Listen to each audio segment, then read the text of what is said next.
자, 오늘 한 멤버분께서 댓글로 뭔가를 물어보셨는데 제 개인적인 생각을 얘기해 볼게요. 자, 일단 댓글 읽어드릴게요. 대만은 유명 개발자 출신을 디지털 분야 전담 장관으로 기용하던데 한국은 엔지니어나 과학자들을 정치에 참여시키는 발전이나 시도가 일어날 수 있을까요? 라고 하셨는데 일단 이거에 대해서 좀 얘기해 드려볼게요.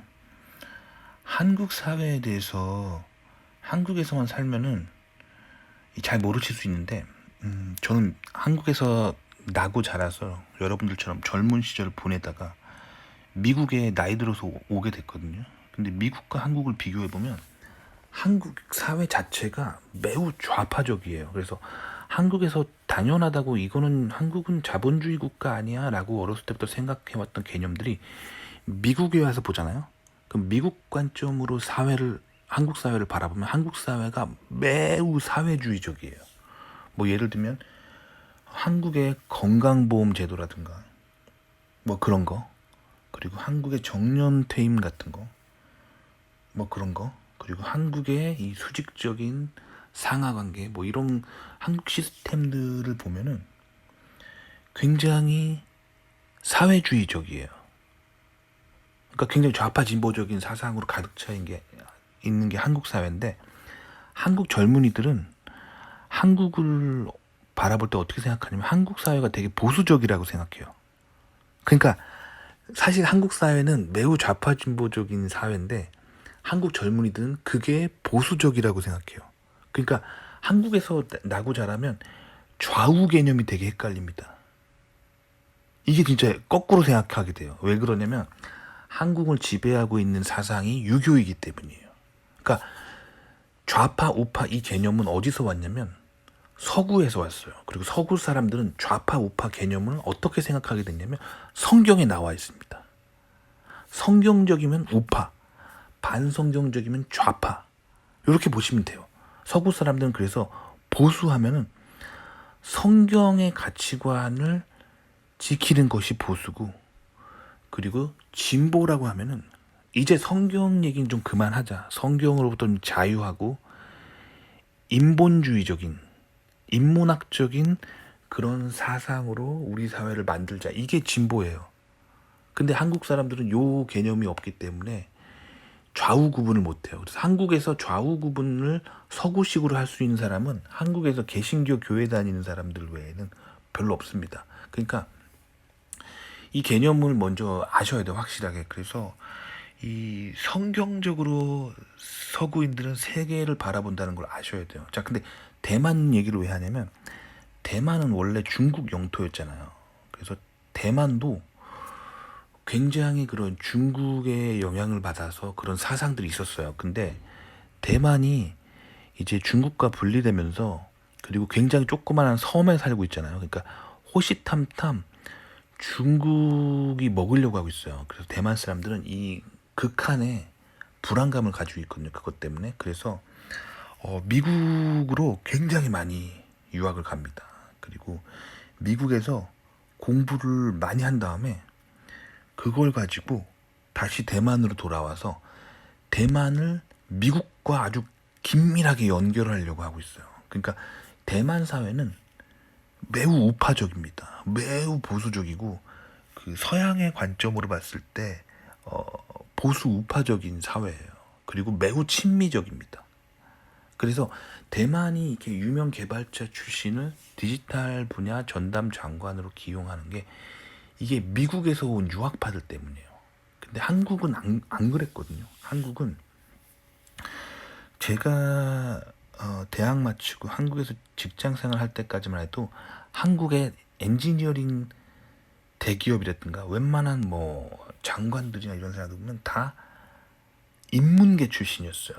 학벌 좋은 그 경제학과나 경영학과 출신들이었어요.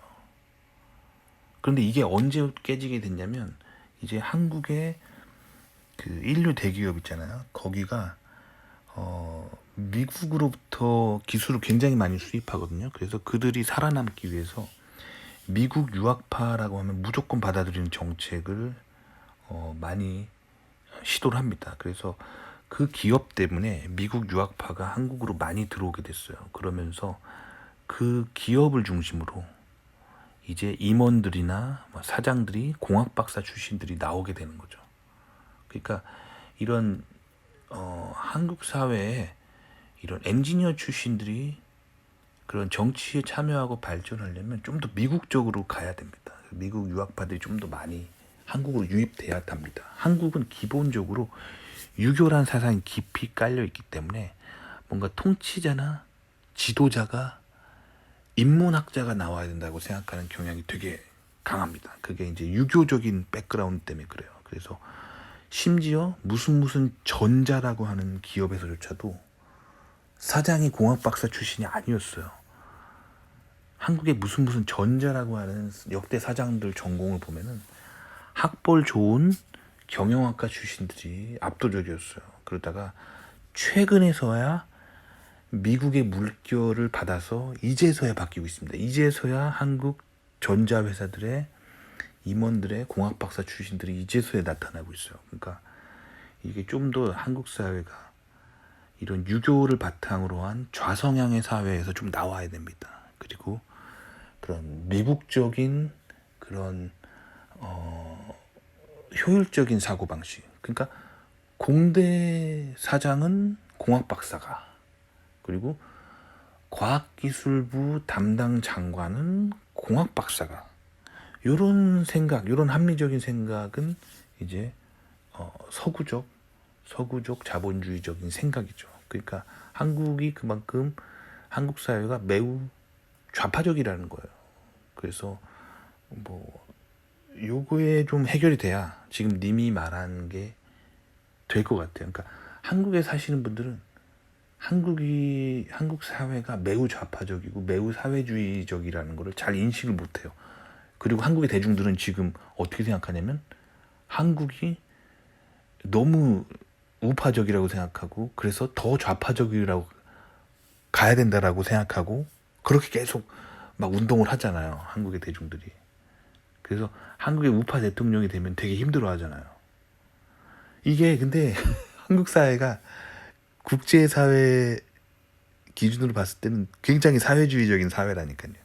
그러니까 요게 좀 한국이 요 문제가 좀 해결해야 진정한 강대국으로 갈 수 있지 않을까. 자본주의의 이 물결을 좀 더 받아들여야 돼요. 아직도 한국엔 이 구시대적인 매우 좌파적인 사상인 유교가 보수로 자리 잡고 있기 때문에 이제 한국 사회가 계속 사회 모순과 정체가 나타나는 거예요. 왜냐면 사회는 계속 이제 세계화와 자본주의로 가고 있는데 한국이 가지고 있는 유교라는 매우 좌파적인 그런 사상이 서구 관점으로 봤을 때 되게 진보적인 사상인데 그걸 보수라고 인식하고 있는 거예요. 그러니까 좌우가 거꾸로 되어 있는 좀 사회입니다. 그래요. 그래서 그 흐름을 사실 깨고 세계화의 물결 속에 한국을 딱 진입시킨 위대한 한국의 지도자가 있거든요. 그게 이승만 초대 대통령이에요. 근데 한국 근현대사에서 이승만 초대 대통령의 그 위대한 업적을 그 한국 근현대사가 평가한 걸 한번 봐보세요. 그러면 굉장히 평이 안 좋잖아요. 그러니까 한국이 그만큼 사회주의를 사랑하고 공산주의를 사랑하는 민족이라는 거예요. 그거를 좀 벗어나야지 진정 효율적인 그리고 진정 성장하는 한국 사회가 되지 않을까 생각합니다. 제 답변 드려봤습니다. 도움이 되셨길 바라요.